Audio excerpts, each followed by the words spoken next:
Jay Chase. It's so Hello. good to see you today. It's so good to see you today. Sorry again that I stood you up earlier this morning. Daylight savings time. Man, I tell you what, I was not planning for that when I went to bed last night. So I appreciate your flexibility. Absolutely, absolutely. I gotta ask, talk to me about the sweatshirt you're wearing today. For those of you that can't see us and you're listening to us, he's wearing a really dope ass hoodie that I feels like there's a story behind that hoodie. It is literally the Weekend's brand. It's just a Weekend's brand. I That's all like it it. is. Yeah, I like the Oh. hearts, a little XO. I like it. I'm here for it. I lead All- my life with love. We're good. Okay. So that's a great place to start. You lead your life with love. What is your sobriety date? My sobriety date is February 5th, 2017. Yeah. Oh, so you've been doing this for a few minutes in a row. I'm paddling down the river. That's right. That's right. Going with the flow, going with the stream of things. Where can the Sober Curator readers and followers find you? Don'ttouchmymindset.com. Perfect. All the places right there. Okay, we're going to get into some real serious questions now, Jay. I know we started hard, but I'm going to get even deeper. What is your favorite non-alcoholic beverage of choice? Ooh.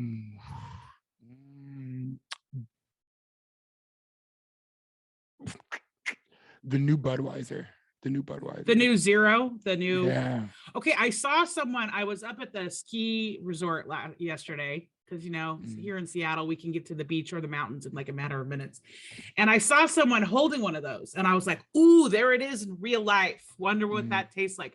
I wasn't a beer drinker, though, before I got sober. So I don't know if I would love it, but I'm down to try it. But you like it. You're here for it. and I wasn't a beer drinker either before I got sober. Okay. Yeah. I did a couple nights ago. I went out. I've been going out a lot lately now that the world, I guess the pandemic's over. I don't know if everyone got the memo. I don't know, but apparently, yeah.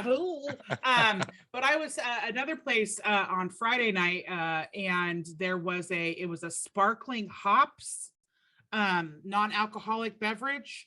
And they had two different flavors. One was a blood orange and one was I can't remember the other one. Delightful. Yeah. I was just like, look at all these options for us. Like, when did we become the cool kids? Right. And I'm in Missouri. All we got is O'Doul's, Heineken, Budweiser. like I see all these like cool drinks on Instagram, and I'm like, I'm gonna go get me an O'Doul's Budweiser. That's hilarious. What about is there something like what do you drink in the morning? Are you a coffee guy? Protein shake guy? I'm still drinking coffee right now. Coffee, and protein shakes. Actually, my diet is 80% liquid. So it is it's protein shakes, coffee, water, protein shakes, coffee, water. And then when do you actually consume chewable food? 12:30 and at 7:30. Okay. And do you eat meat, or are you vegan, vegetarian? Yes, I eat meat, everything. Heavy protein for me. Heavy protein. Okay. Well, all right. Heavy protein. Yeah. So the way that my diet's set up is that it's 80% liquid. So I get up at 4:15. I have breakfast at 7:30 after my workout, which is a protein shake. I have a protein shake at 9:30. I have lunch, but lunch is whatever I want, heavy protein based. And then I have a snack at 3 o'clock. I have another snack at 5:30. Those snacks are protein shakes, 20 grams of protein or more, 5 grams less of sugar. And then 7:30 is my last meal of the night, and it's whatever I want, protein based. Oh, regimented. Was that easy to fall into those patterns of behavior? Honestly, it was easy because I was going through a depression and food didn't taste good for me at that moment. That makes sense. So I was like, I gotta eat. And so I bought protein shakes, and I lost like 20 pounds in like a month. And I was like, all right, I gotta put weight back on. So I went to the supplement store, got protein. And then as I was trying to gain weight back, I was like, oh, okay, I'm getting cut, I'm lean, I'm adding muscle. I was like, all right, so I just stuck with it. I've been doing it for 2 years now. Nice. Nice. Yeah. And are you one of those people? Do you drink, do you get all your water in every day? Are you one of those No, people? no, Okay, this, you got to no. check this out, man. I got this on Amazon and it gives me motivation. Now this is left over from Friday, so do not be impressed, right? This is not I just rolled out of bed. So but it gives you little motivations to like I get love through your that. day, and you might check this out, Amazon. I think it was like $20.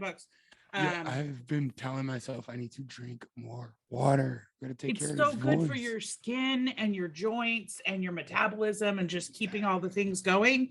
And it's so funny to me, like what before I got sober, like I drank like a fucking fish, man. Like I drank. How come I can't do that with water? Right. I have yet to like over consume water or carrots. Like I have yet Yeah, for either of those two things to happen. we're not. But okay, so I think we've properly covered beverages. If you had a guilty pleasure beverage to drink, like mine is Diet Coke. I know it's not good for me, but like I love Diet Coke. Like, what about you? Do you have a guilty pleasure beverage? Cream soda. Oh, cream I soda know. is where I it's know. at. I know. Yeah. That's better than Diet Coke, actually.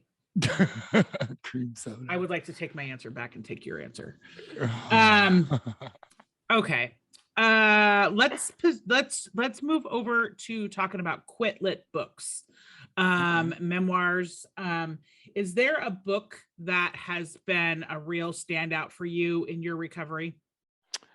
Yes, but I don't think it's I guess classified as quick lit. Um, but The Four Agreements by Don Miguel Ruiz. You're not the first person to answer with that Yeah, book. Yeah, yeah, great book. Great yeah. book. Mm-hmm. It, Yeah. it it really helped me see me. It helped me see Mm-hmm. me, keep what is mine and release what is not. And it helped me push towards a better tomorrow. As in I live in today, day by day, but that book really helped me push to a better tomorrow. Love that answer. I Mm. love that answer. If you had to give a piece of advice, not that we walk around giving advice, we really don't, but we share our experiences, right? Right. If you had to give advice to someone who was brand new in recovery, what would your advice to them be?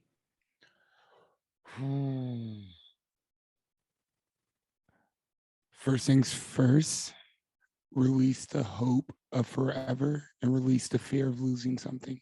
Mhm. Drop into right now and know that you have a choice. Yep. That Yep. that's where we would get started. Yeah, right.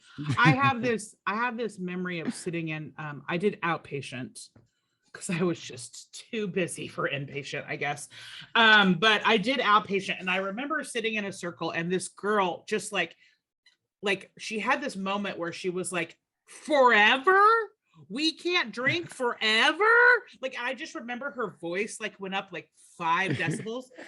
And I was just like, and she was like tripping out on it, right? She was like, I can't forever, no, like no, And I remember sitting there thinking, oh, that is a long time.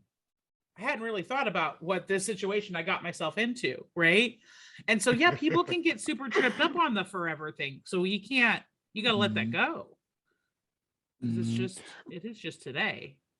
Yo, and when I didn't come to that realization until like 2 years ago, right? And I was going through that depression that we talked about earlier, but it was releasing the hope of forever, like that hope that something's going to last forever, or I got this for the rest of my life, I can do this. Release that, and then Yeah. release that fear of losing what you've built, losing what you've gained, losing the ground that you've already covered. Release the fear of losing that, because that's where I operated from for so Yeah. long. Yeah. And we say day by day, one day at a time and things like that, but how do we do that when we have expectations, anxiety, and reminiscing of the things that we used to do? And it's that releasing for me that just brought me peace in today. And then with the four agreements and implementing and practicing those, I could really focus on a better tomorrow if I make it, but I'm just going to do my best. It's their best, right? Right. I know. When I heard that expectations were premeditated resentments, I was like, oh snap. They got my number Mm, for sure. mm, So I do have to try to, sometimes I wonder though, if I take living in today a little too literal. mm. Like people trying to make plans with me, I'm like, no, man, I'm just today. I'm just in today. Sorry, I can't Yeah. commit to 2 weeks from now. I don't know. I don't know. Right? So, take it too serious. Take it too serious. What about how has recovery benefited your career? Um, yeah, huge, hugely. I mean, just night and day. Decent in my career while drunk because I was working for my next bottle. Mhm. But working towards my future really adds drive, determination, and tenacity. Yep. Mm, Yep. And it keeps changing, right? Like the longer we mm, do this, I don't know about you, but like the less I know. mm. Um, and it just and things shift and they change. But if someone had told me, Elise, if you just don't drink or put any drugs in your body for this period of time, all these things are going to happen. I would have been like, get the fuck out of here. No way. Right? No way. No way. Right, Because right. as people, the old people that we used to be, we didn't think big enough for ourselves. We were very closed off, not just to the spirit, but to all opportunities in life, really, of how big and fulfilling and rewarding our lives could be. Yeah, And so I love hearing how it changes people's day jobs, how they make a living, how they make a money, how they keep the lights on, right, because it's right, in all aspects of our lives. It's not just I'm not just sober after 5 o'clock, right? right. So Yo, and um I just I tell people it's not just re- recovery for me is recovery of my life. It's the life that I gave away that my addiction won over. When I was defeated, that's what it comes down to. It's the recovery of my life in all areas, all aspects, but also moving with the respect of knowing who I was and not knowing wanting to go back there on that full acceptance. right, Mm. how has your recovery toppled over into relationships, maybe specifically with your family? Oh wow. Elevated them, elevated. I really had to tap into forgiveness with that when it comes to family. And in my addiction, I would have never even thought that I needed to forgive anyone. I thought that they owed me an apology. I didn't need to forgive nobody. You know what I mean? I'm the victim here. but Mm-hmm. but yeah, no, it has recovery just has elevated relationships when it comes to my family life, my mom, and my sisters. Um, and then with my father, I attempted to. I invited him to walk this journey with me, and he declined, and then soon passed away after that. But everything else around that has been elevated. Well, and the way that you just explained that, Jay, like you gave him the opportunity, he declined. Mm, Like that's grace right there. Like instead of you mm, trying to force your will on him, you gave him the opportunity, he declined. That was it. That's what mm, happened, right? mm, And I'm sorry to hear of your loss of him passing. mm. But that it sounds to me like you definitely have the right tools in place though to learn to navigate relationships because they're tricky, right? Really, Yeah, they're so tricky. They're so tricky, whether that's it's family that or friends that are like family. Tricky, so tricky. hard. But it can be done. It can be done, right? Well, especially because like we take Yes. things out on the people we love the most is who we take out the most. If I mean, Mm, assuming that's the mm. case, my son loves me a whole bunch. I'm just gonna put that out there. Um, yeah. What do you do? What about taking time for yourself? What does that look like? How does Jay take time for himself? um, it's the outside looking in, it could look like I have no time. It could look like I have no time to take for myself. But the time that I spend working on my business, the time that I spend working on me as my person, as character development, as personal development, that's the time I spend um, taking myself. I take that time to myself and honor that and cherish that, respect Mm-hmm. that. Mm-hmm. Um, so those early mornings, that's what time to myself looks like, 4:15 in the morning to Well, yeah, because Jay, nobody else is up at that hour. Come on. Hey, if you want more time, create it. I've always wanted to be a morning person, but as soon as I heard you say 4:15, I was like, oh no, I don't think so. Oh no. But I like the idea of all I would get done, but I just like my sheets and my pillows more, maybe. I don't know. Yeah, it's taken a lot of discipline. It started at 5:45, 5:30, 5, 6, Okay. 4:30 or 4:45. So you baby stepped into it. Oh yeah. Then what time do you go to bed? I have a cap at midnight, so I don't know what time I go to bed, but I have a cap to close all screens at midnight. Got it. So that you can at least get some sleep in there. Okay. Mm-hmm. All right. I'm done asking real personal questions about your every move. Come on, Barry. Come on. Let's go. Okay. So recovering out loud. Let's talk about that a little bit. Like talking about all this stuff publicly, whether it's on your podcast or on Clubhouse or posts on Instagram, it's a lot to put it out there because as we know, there's still a lot of stigma in the world on a lot of different topics, but definitely around addiction and mental illness. So what has that been like for you? Like how early on were you recovering out loud? Were you recovering out loud right from the get-go? Which is more common than not these days. When I got sober, back in the day when we walked uphill both ways, nobody was talking about it, right? Nobody was talking about it. I was not putting it on my MySpace, Jay. It was not on my MySpace account. So how is that? Yes, I went there. I did. I'm an old timer, so I can own it. What does that look like to you?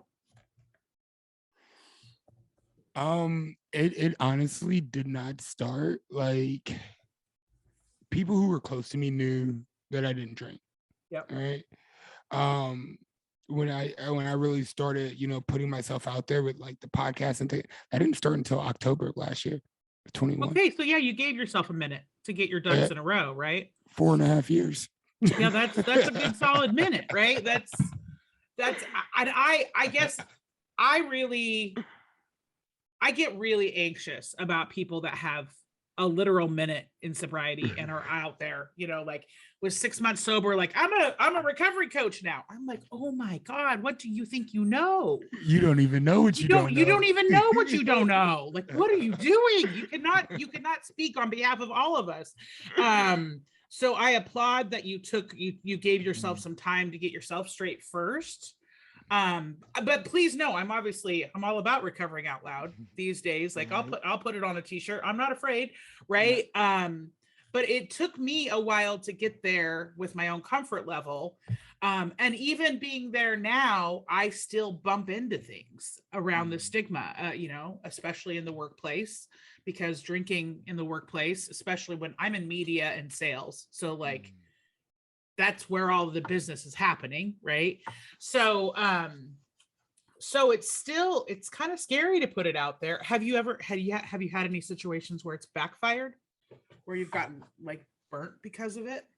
No, me neither. I stand strong on it, and thinking about Christmas parties and things like that. Anybody who comes into me, they know Jay's sober minded, all right? Disciplined and clear-headed, pure intentions, who I am now. And Christmas party or work events or anything like that, anytime people drop off gifts, I'm in sales as well. And so it's always hey, thank you so much. Here's a bottle of wine. Thank you so much. Here's a bottle of wine, and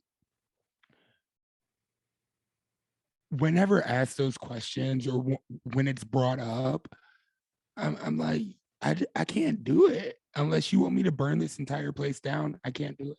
Right. I can't do it. We can have some fun, but I'm going to choose not to. But it's standing on those boundaries that really, I believe that really allows people to get it when it lands. I was at a manager's celebration fancy dinner last week or the week before. And these are people, mind you, I've worked with for over 5 years. So they've never known me to drink, right? My not drinking is not new to them.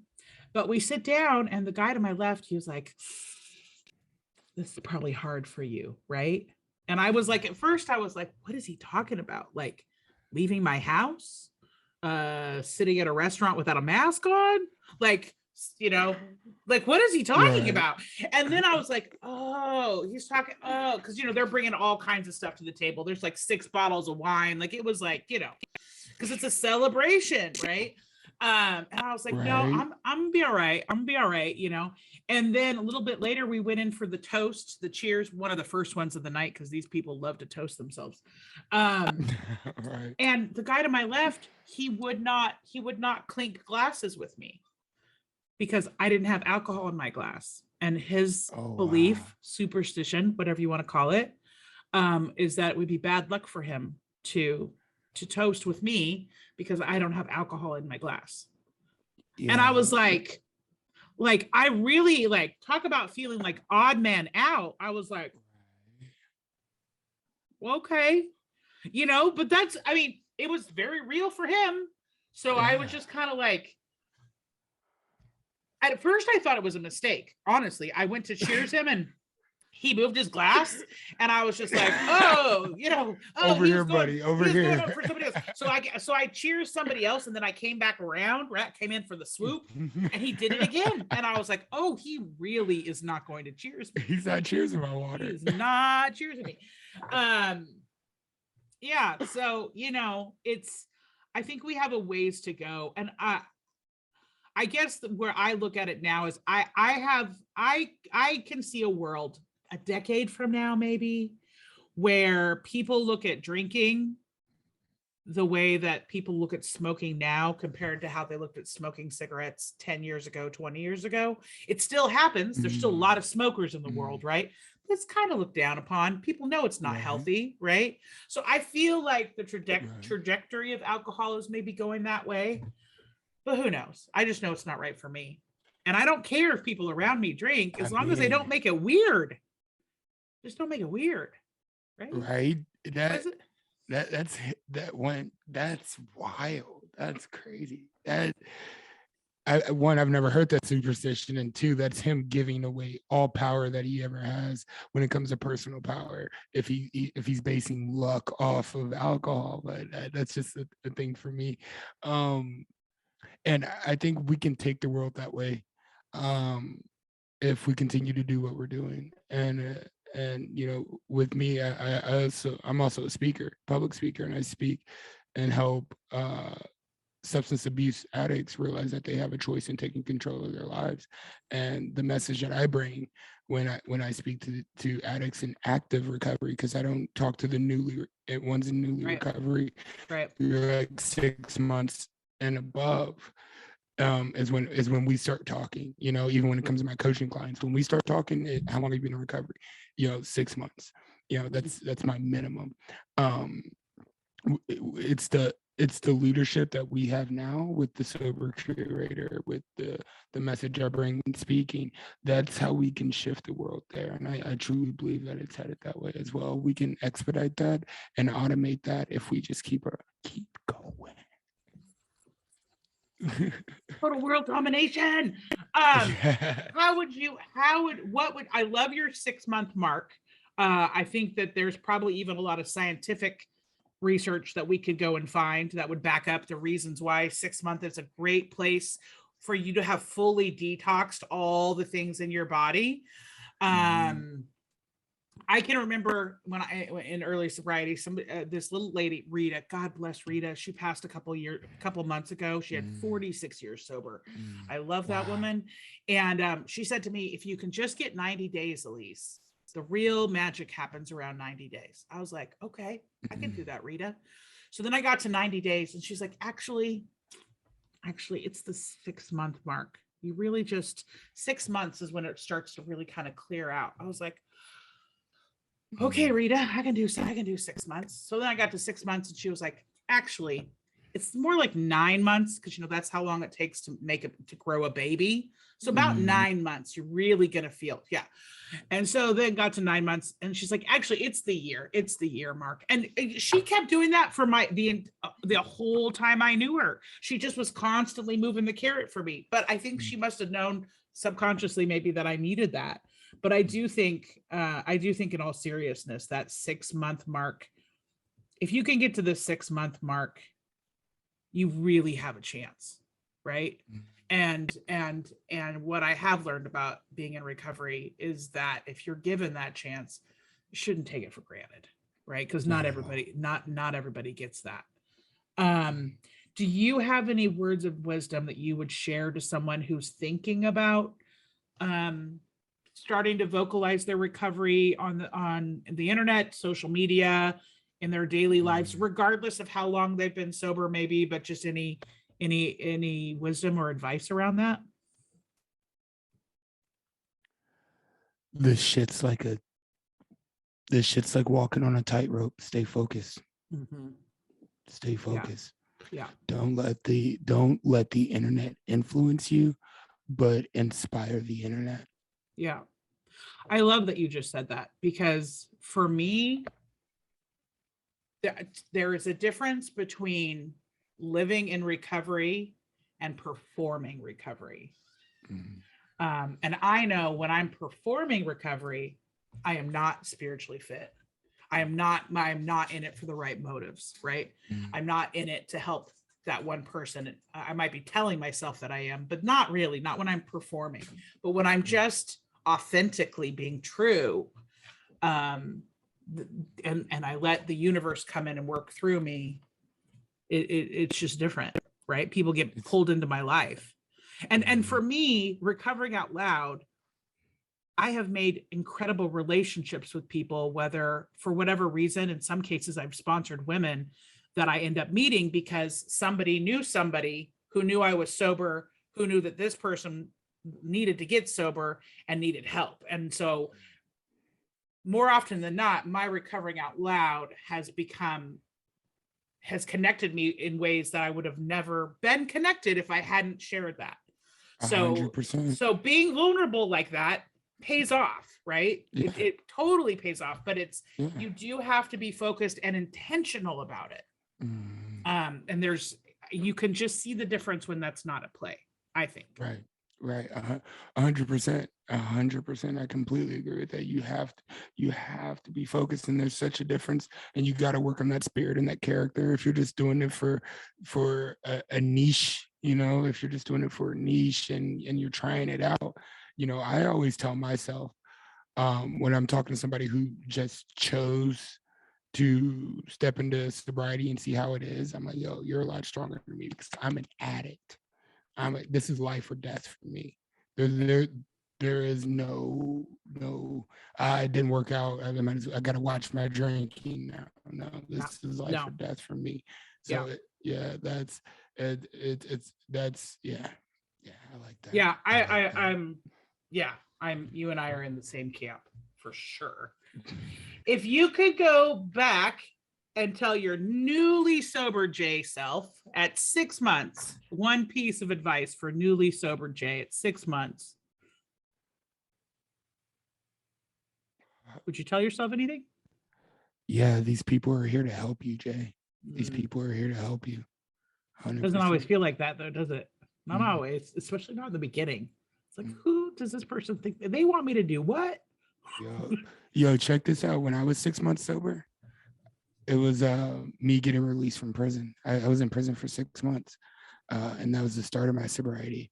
And so when I got released from prison, I was on probation, and I had to do drug court, where I had to like randomly drug test, go to court, go through counseling and all this. So me dropping back to 6 months sober, Jay, these people are here to help you, because I'm defensive, I'm skeptical. I think they want to just send me right back to prison, lock me up.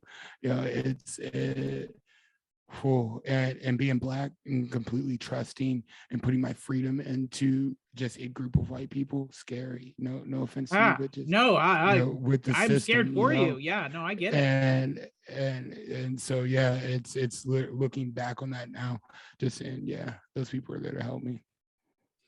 Well, okay. I am curious. This isn't one of my normal questions. But as a Black man in recovery, I think it's fair to say you're in the minority group there too, right? There's not a lot of, at least in the circles that I run in, there's not a lot of people of color in recovery, and it's not because the need isn't there. So there's a lot of work we have to do in this area, right? What does that look like for you, and how do you see it changing? And I guess then my follow-up question to that is, as a white woman, how can I help you with that? Well, and not to get too lost down, and for me to stay grounded while answering this question, I have to remind myself basic principles. I can't want it more than anybody else. Yeah, I can't. They have to want it for themselves. That's a choice. You have a choice to make, and you have to want that choice. But we need more exposure of programs, support systems, where when you go to the projects, you don't see AA meetings, you see drug dealers, you see crack houses, you see parties. Like, you don't see the AA meeting down. Like, I hosted a Bible study in my home. It takes leaders like us to keep doing what we're doing, keep showing up, keep spreading that message, knowing that we're giving others permission. With me being a Black man and just telling my story and getting on the stages and speaking to substance abuse addicts, speaking to underprivileged schools, speaking to churches and foundations and associations and AA meetings, or just putting out video content or doing things like this, it's going to show some 18-year-old Black kid that he's like, yo, he's not drinking, and I'm not the only one who doesn't feel like I fit in with my friends who are drinking all the time. If I had a role model like me when I was 18, we wouldn't be having this conversation. I promise you that. That's powerful right there. Yeah.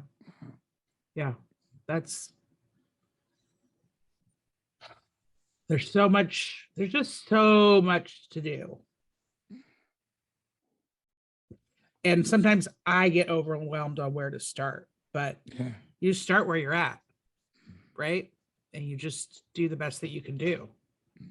And then let the outcome be up to God. Yeah. And it sounds incredibly simplified, but that's it's not just boom, boom, boom, that easy, but it's all we really can do, right? Right.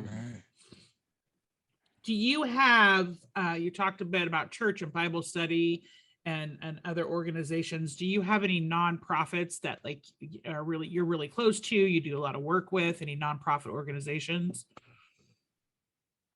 No, but I'm looking for some. So any way that I can serve and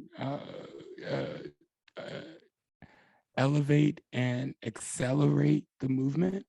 Yeah, I'm looking to get involved.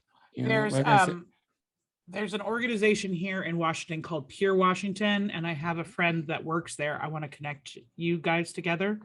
I think there could be a powerful connection there. And there's probably an organization similar to Pure Washington does, where you live. But that, for me, in my recovery, service work and expanding what service work look like, right? I'm a 12-step girl. I'm not trying to speak on behalf of AA ever, but it is part of my experience and what got me into service work. And then I realized that service work can be so much more than what I thought it was. I mean, you can be of service to people at any moment of the day, right? Yeah. You can help the little lady at the grocery store get out to her car, right? Yeah. That's service work, right? Yeah. And that's the secret sauce. That's the secret sauce. Why doesn't everybody know that? Yo, when you really break it down, Self-love is service. It's all it Imagine is. think about how good you feel helping someone else out, So good. spreading a little bit of light here and there, So and then good. it's 100%. That's why I always say lead with love. Whatever you do in life, lead with love, lead with Yep. love, lead with love. You Yep. can do no wrong if you lead with love. Yeah. That's so you can be of service by just showing up. Mhm. Just by showing up, Mhm. telling my story right now and just having you interact with me is being of service, and that's just you showing up, Mhm.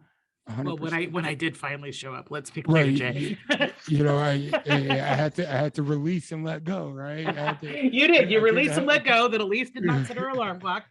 No, you're right. And when I was growing up, my dad used to tell me if I was having a bad day or I was mad at somebody or something wasn't going my way, whatever it was, he's like, you know what? Why don't you go help somebody? And when you're done, come back. And if you're still upset, we'll deal with it, right? And I never went back and was still upset. It's impossible to be upset and helping somebody else at the same time. yeah, You just my, can't. you cannot. You got to turn that. You got to turn all that into giving. Everything that you want in the world, you got to give it. Everything you want in the universe, you got to give it. And that's why I always say, I am Jay Chase, and I exist to lead with generosity and unconditional love. That is it. But follow with care and understanding. That is all. That's just you got to give what you want. You have to be the change that you want to see. And giving that service out is giving love out so you can get it back in return. I love that. Yes. Okay, let's mix it up now and get to some real serious questions. Favorite sober celebrity. Favorite sober celebrity. Do you have one? Samuel Jackson. Oh, yes. Come on. Yes. Oh. Yes. Did you see his new docu-series, The Fix? No, I haven't. It's on I can send you the link. I can't remember. Yes, please. Roku, maybe. There's so many different streaming services now and places to get content. It is a little overwhelming. And I do it for a living, so you'd think I'd be better at it. But yeah, that's really good. He's great. What about do you have like a pop culture moment, something pop culture that is like this moment in time for you? I'll make one up. Okay. The most recent halftime performance at Super Bowl this year. Mm-hmm. That shit was iconic. I will remember that. I will remember that halftime for the rest of my life. Right. So that to me is like an ultimate pop culture moment. So do you have any others?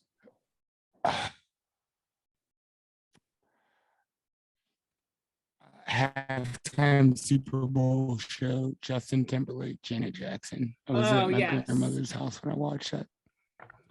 Did you? So her documentary just came out. It was it 4 hours or 2 hours? 2-hour documentary, Janet Jackson, and she does talk about that Super Bowl and the big nipple gate, if you will. I'm assuming that's not why you picked it, but maybe it is. I don't know. Janet, God, I gotta tell you, you gotta watch that documentary. She seems sad to me. She seems sad, like really sad. Like she's had this big, huge life, but I was watching it and like watching her speak, and all I was picking up on was sad and like broken and like maybe not getting fully where she's supposed to be yet. I don't know. It was good though. It was good. She's obviously seen and done a lot. Send me that link as well. Yeah, I will. Absolutely. I got all the links, Jake. I'm a curator. That's what I do. I consume content for lunch. That's what I do. Okay, what about a favorite movie or TV series that has addiction, recovery, or mental illness as a leading story, part of the storyline? Do you have any? Yeah. The Departed. Oh yeah. The Departed. The Departed and Scarface. Those are my two favorite movies. The Departed will show you what addiction can do to you for that power, hungry greed. Yep. And everybody dies in that movie. And then Scarface, everyone dies, but from the addiction of power. It literally shows like Tony from the struggle, the rise to power, the end power, and the fall, all in that one movie and just what it can do to someone in the soul. Yeah. Yeah. Both of those are right on. What did you think of Denzel Washington in Flight? Did you see that one? I did. It's been a minute. I haven't recapped it. I love everything Denzel does. I mean, It's Denzel, right? It's yeah. Denzel. Come on, that's actually my goal. It's the reason. I've practiced my Denzel looks. You know, so Was that it? I'm trying. So. Yeah, I've seen that movie a few times now. I think it's one of the things that I remember in that movie of being a real powerful moment is when he's in the hotel room. I think it's the night before he's going to court. And he's staring into the refrigerator, right? It's just him and the bottle. And you're like, don't do it, man. Don't do it. You're like, you're almost through all this. Like, you're going to save your career. Don't do it. And then he just goes and just fucking swipes the bottle, right? And I'm like, yeah, that's what we do. That's what we do when we're still in the grips of addiction. Build with one hand, tear down with the other. That's my story. So what about your spiritual practice, meditation? What does that look like for you? Prayer. Relationship with God. And I say relationship with God because God wants us. I believe that God wants me to be in relationship with him. I can only speak for me, of course, and with my beliefs. Prayer, and trusting God's will. I really was able to focus on my relationship with God. My first 6 months of sobriety with being in prison. I just read my Bible. I got to know God. I got to know my heart. I got to know me and really, really speak to what I wanted, what I needed to be free of when it came to my addiction, but what caused it, the root of it. Prayer, man, just talking to my higher power, letting my higher power work through me. Yeah. You, through that lens, do you now look at those 6 months that you spent in prison as a gift? Grateful. I'm so grateful. Yeah. God had to sit me down and save my life. If it wasn't for prison, I'd be dead right now. But that's not because of prison. That's because of me and my spiritual practice. Right. I don't. Not everybody goes to prison and has that same experience. Right. I don't ever PSA, folks. Right. I don't ever want the system to get the credit for that. No. Nor should they. But you were in the right place at the right time, where it's you in that book, and the Bible, and alone, and then the Spirit moving through the walls. Right.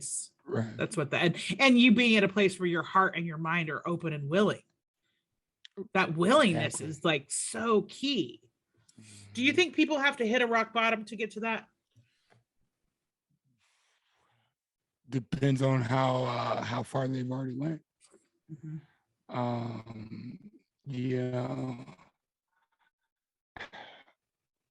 Yes and no. It's so different for each and everybody.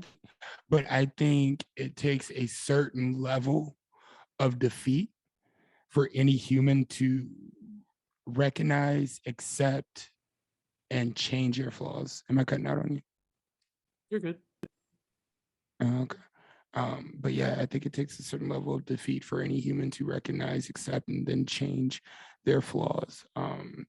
Humans are notorious bad at self-evaluation. So I believe no matter if that's a rock bottom, I believe it's always past the point of where it should have stopped. Yeah. I mean, for me, pain is a motivator. When I get in enough pain, I will take action. I wish I would, but I mean, I do in some ways get in pain faster these days now. It takes less time in feeling sorry for myself, because I still go through those periods of time, and especially in dealing with my depression, which for me, seasonal depression is like a very real thing. I used to think like, that's just what people say, but no, I am definitely more affected in the winter months, especially up here in the Northwest where it's cold and dark and soggy, where I'm just more susceptible to it. And so if I don't do all the things that I know if I do them, they work great, but then sometimes I just don't want to. I get into a certain amount of pain, and then I pull myself back up out of it. Ugh. Human condition thing, man. It's, and that's okay, because as we get better, I say there's 4 A's to change: awareness, action, acceleration, and automation. So then it becomes second nature. But the only thing that's really changing is our reaction time to the situations. As I believe that everything happens for us. So whatever pain we're going through, we can either let it identify us or we can let it fuel us. And if we choose to let it fuel us, our response time and the way that we dictate what happens in our life or how we move forward from here is quicker. It gets quicker as we know ourselves. Like you say, you're 16 years sober now, but you have to acknowledge you're still human. These emotions that still come and human go. You have thing. no control. That human thing. Yeah. Where do you think you're going to be in 5? Where do you want to be in 5 years from now? 5 years from now? That's funny because I'm always talking about my future self. 5 years from now, Don't Touch My Mindset is going to be a successful business. I'm going to be one of the top substance abuse addiction public speakers in recovery, and on pace to be one of the number 1 motivational speakers in the world. 5 years from now, I've built a business from the ground up with a solid team around me. I'm married, and Autumn and I are happy. I'm finally starting a legacy in 5 years. The house is bought. We're still grinding, but we're expanding versus learning. Yeah, there's a difference, right? There's a difference. Yeah, I like that. You got a lot to do, my friend. Oh no, it's just day by day. Yeah. We just got. Well, do you have a dream sober vacation that you've either taken or that you want to take? Yo, honestly, the first vacation I took with my girlfriend now was a dream sober vacation. I was sober. It was my first time going to the beach. We went to Florida. We stayed in a little, I think it was a little cottage, but not a cottage, but it was like, it was a perfect little shack that we stayed on. A little love shack, if you will. Right. But it was my birthday week, and I turned 20. So I turned 24 in prison, and then I turned 26 on a secluded island in Florida with non-alcoholic wine. So grape juice. Yeah. That's what can happen. That's how quickly the tides can turn when we just become willing to do something different. Yeah. Well, that's all the questions I have today. Oh. I've so thoroughly enjoyed this conversation with you. You are a bright soul, my friend. Wow. Thank you. Yeah. Thank you. And so are you.